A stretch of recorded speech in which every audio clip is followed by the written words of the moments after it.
What's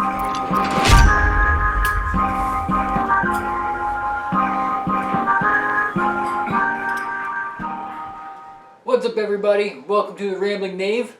I'm Noah, and this is the first in our series of beer primers. So what this is going to be is, hopefully I'm going to be able to just burn through this in like 5 minutes or so, but we are the Rambling Knave, so you can't really stop us from rambling. So what I'm going to do is I'm going to try and quickly tell you about a style of beer, and we're going to keep doing these until we've covered all the styles of beer. So, first up today, I'm going to talk about porters and stouts. And again, this is going to be super quick, so if you want to get into like the real history and the like actual like details of it, the internet is available to you.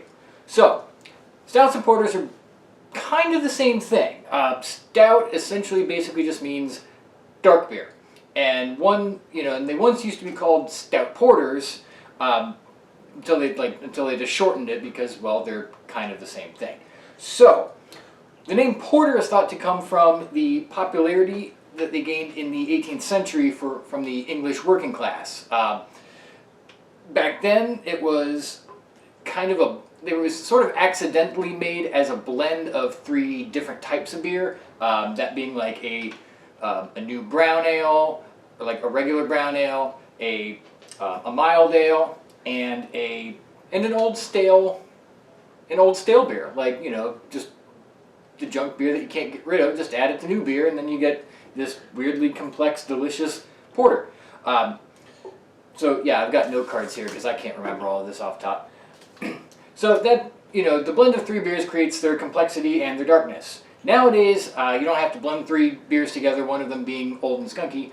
You can just brew it. It's typically brewed with a pale malt base, and then the additions on top of that, like a dark malt or chocolate or what have you. So again, a traditional porter is, it's a dark beer. It's malty, yet it's complex. There's not a lot of hops, but nowadays you can add that in the brewing process.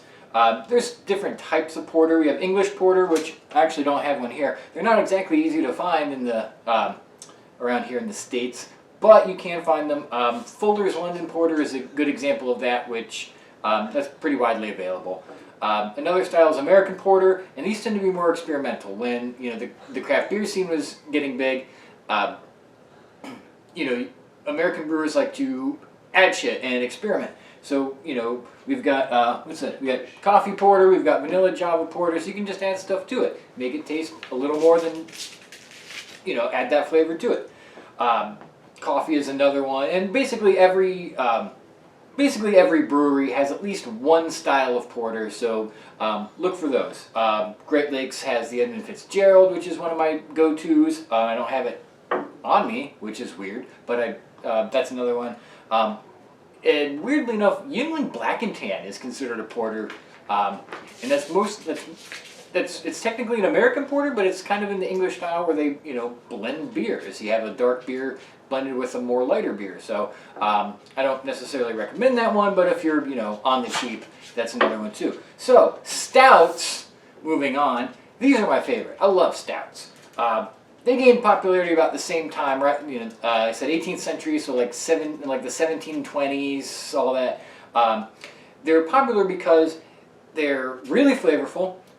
They're resistant to spoilage, or at least more resistant to spoilage due to the high levels of barley used in the original brewing process. You can still use barley too, but there's lots of barley, lots of malt, and no hops. Hops will spoil faster than both of those.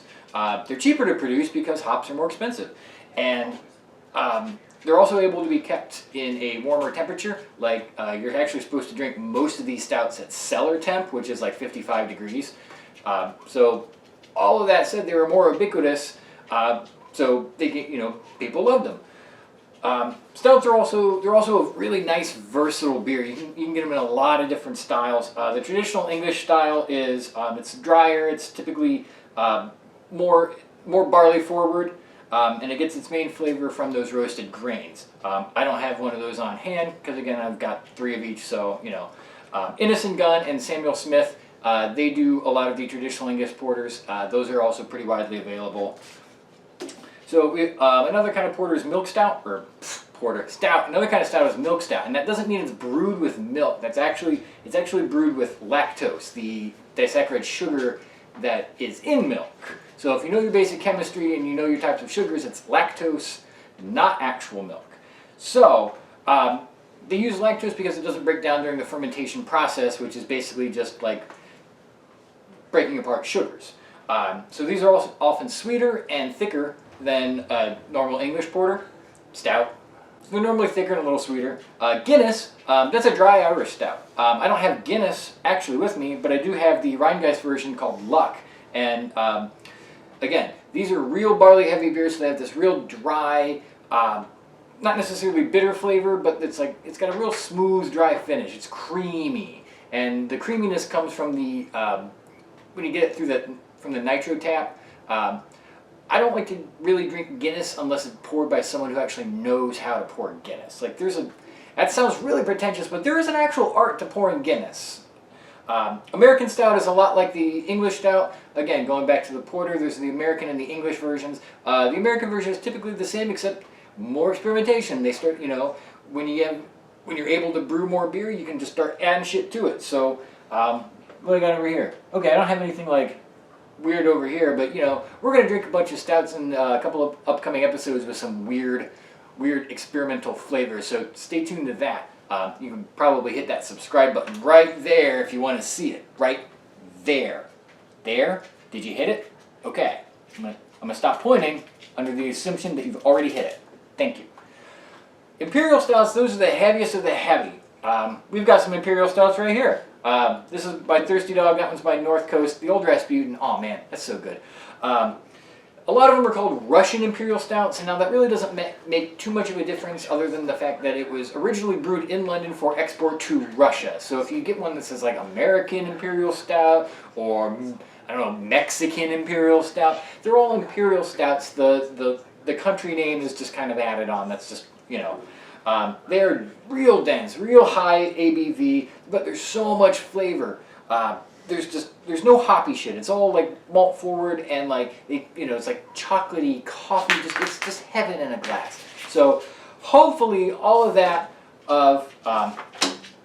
that real fast rundown is going to give you a little bit of a basic understanding of porters and stouts. I encourage you to try them. Also, I encourage you to subscribe to this channel, which you've already done because I've pointed at it so far. So we will see you when we drink more beer. Thanks for watching.